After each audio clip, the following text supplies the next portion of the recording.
Grandma versus Robber.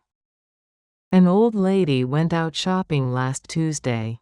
She came to a bank and saw a car near the door. A man got out of it and went into the bank. She looked into the car. The keys were in the lock. The old lady took the keys and followed the man into the bank. The man took a gun out of his pocket and said to the clerk, "Give me all the money." But the old lady did not see this. She went to the man, put the keys in his hand and said, "Young man, you're stupid. Never leave your keys in your car. Someone's going to steal it." The man looked at the old woman for a few seconds. Then he looked at the clerk.